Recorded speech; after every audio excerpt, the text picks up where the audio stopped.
அதே ஒரு ஆம்பளைக்கு வாழ்க்கையில் முன்னேற 3 வாய்ப்பு தான் கிடைக்கும். ஒன்று, அவன் பிறக்கும் போதே பணக்கார அப்பனுக்கு பிள்ளையா பிறக்கணும்.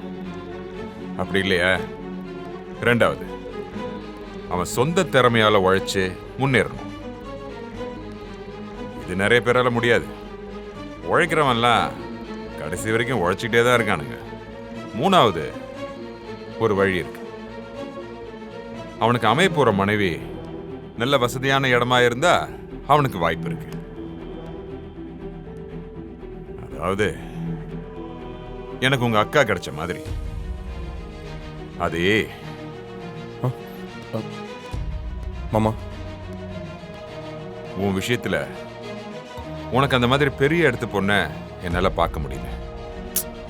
மாமா அது பரவாயில்ல மாமா. எனக்கு மீனாட்சியை ரொம்ப பிடிச்சிருக்கு. நம்ம கிட்ட நிறைய சொத்து இருக்கு, ஸ்டேட்டஸ், செல்வாக்கு எல்லாமே இருந்தும் பிடிச்ச பொண்ணை கல்யாணம் பண்ணிக்க முடியலன்னா அப்புறம் எதுக்கு மாமா இதெல்லாம்? புரியுதுடா. நீ தான் சின்ன வயசுல இருந்தே ஒரு விஷயத்துக்கு ஆசைப்பட்டா அதை அடையாம விட மாட்டியே.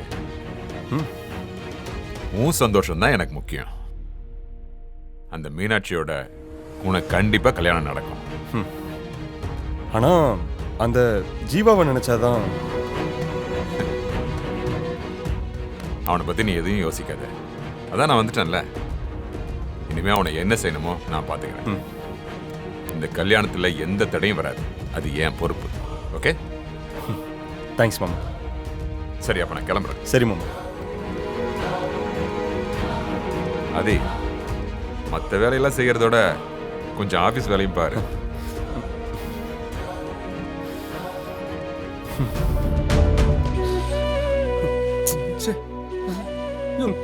யோ மாப்ள மாப்ள, அது என் கிளாஸியா?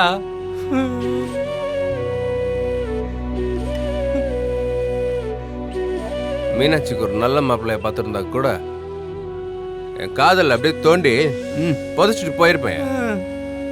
ஆனா அந்த ஆதி ஒரு கேடு கட்டவையா. அவன் அவன் நல்லவனே இல்லையா? அதான் தெரியுமேயா, பணக்கார திமிரு பிடிச்சவன். மாப்பிள்ள திமிரு இருந்தா கூட பரவாயில்ல. அவன் அவன் புத்தியே சரியில்லை மாப்பிள்ள. அவன் என்னெல்லாமோ தப்பு பண்றான்யா. அவன் நல்லவனே இல்லையா? சரியான பொம்பளை பொறுக்கியா அவன். என்னையா சொல்ற? ஆமா மாப்பிள்ள, இத மீனாட்சி கிட்ட எப்படி சொல்றதுன்னு எனக்கு தெரியல. என்னையா அப்படி என்னையா நடந்தது?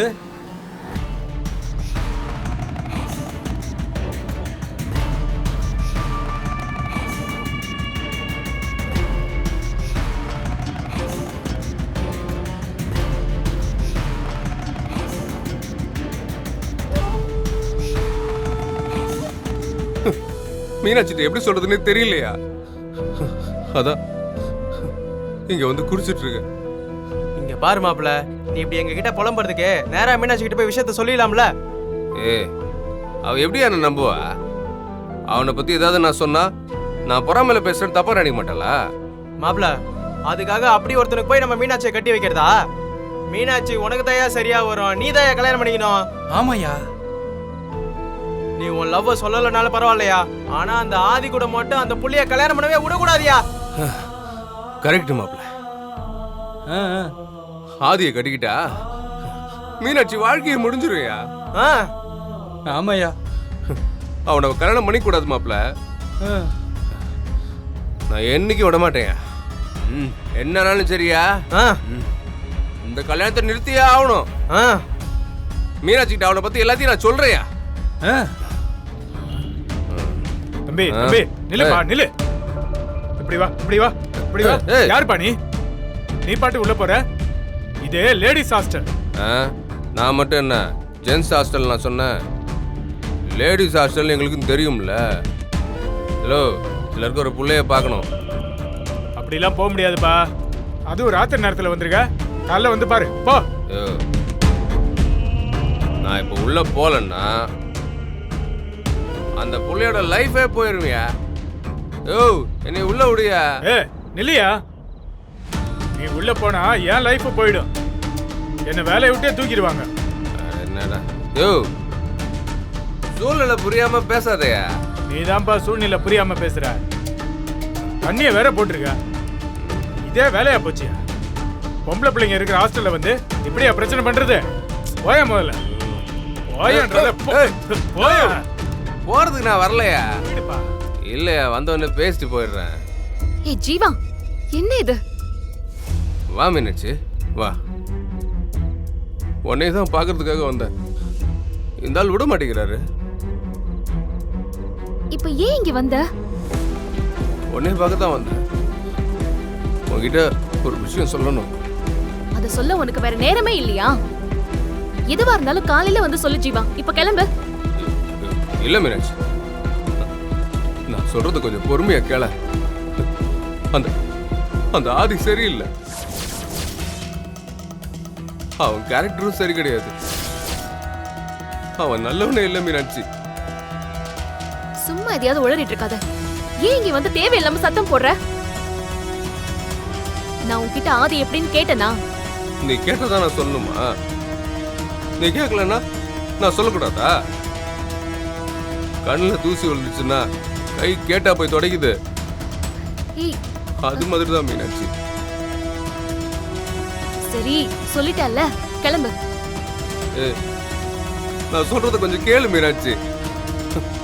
நீ அவனை கல்யாணம் பண்ணா உன் வாழ்க்கையே வீணா போயிடும். ஏய், ஏமா இவன் உனக்கு தெரிஞ்சவனா?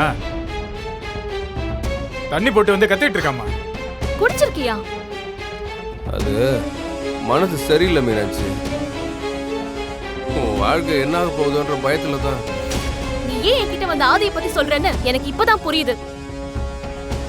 உன்னை ஒருத்தி கல்யாணம் பண்ணா அவ வாழ்க்கையை நீ நல்லா வச்சுப்பியான்னு நீ முதல்ல யோசிச்சு பாரு. இதுல அடுத்தவங்க மேல கம்ப்ளைண்ட் பண்ண வந்துட்ட. இல்ல மீனாட்சி, நான் சொல்றத கேள. நீ திருந்தவே மாட்டல ஜீவா. இருக்கிற அரியரை கிளியர் பண்ணுவேன்னு நினைச்ச, அது நீ செய்யல. ஒரு நல்ல வேலைக்கு போய் சம்பாதிச்சு எல்லாருக்கும் சந்தோஷத்தை கொடுப்பேன்னு நினைச்ச, அதையும் நீ செய்யல. உன் லைஃப்ல இவ்ளோ ஓட்டைய வச்சுக்கிட்டு அடுத்தவங்க மேல போய் குறை சொல்ல வந்துட்ட. மீனாட்சி போதும் ஜீவா. ஆதி மேல கம்ப்ளைண்ட் சொல்றதுக்கு உனக்கு என்ன அருகதை இருக்கு? முதல்ல ஓ வாழ்க்கையை பாரு, அதுக்கப்புறம் அடுத்தவங்க மேல கம்ப்ளைண்ட் சொல்லிக்கலாம். உன் மேலேயே ஊர்பட்ட கம்ப்ளைண்ட் இருக்கு, இன்னொருத்தவங்க மேல குத்தம் கண்டுபிடிக்கிற. இல்ல மீனாட்சி, நான் சொல்றத கொஞ்சம் கேள. அதெல்லாம் திருத்தவே முடியாது. உனக்கும் கெட்ட பேரு, பெத்தவங்களுக்கும் கெட்ட பேரு, எல்லாருக்குமே கெட்ட பேர் தான். இந்த குடி ஒண்ணுதான் இல்லாம இருந்துச்சு, இப்போ அந்த கெட்ட பழக்கமும் வந்துருச்சு.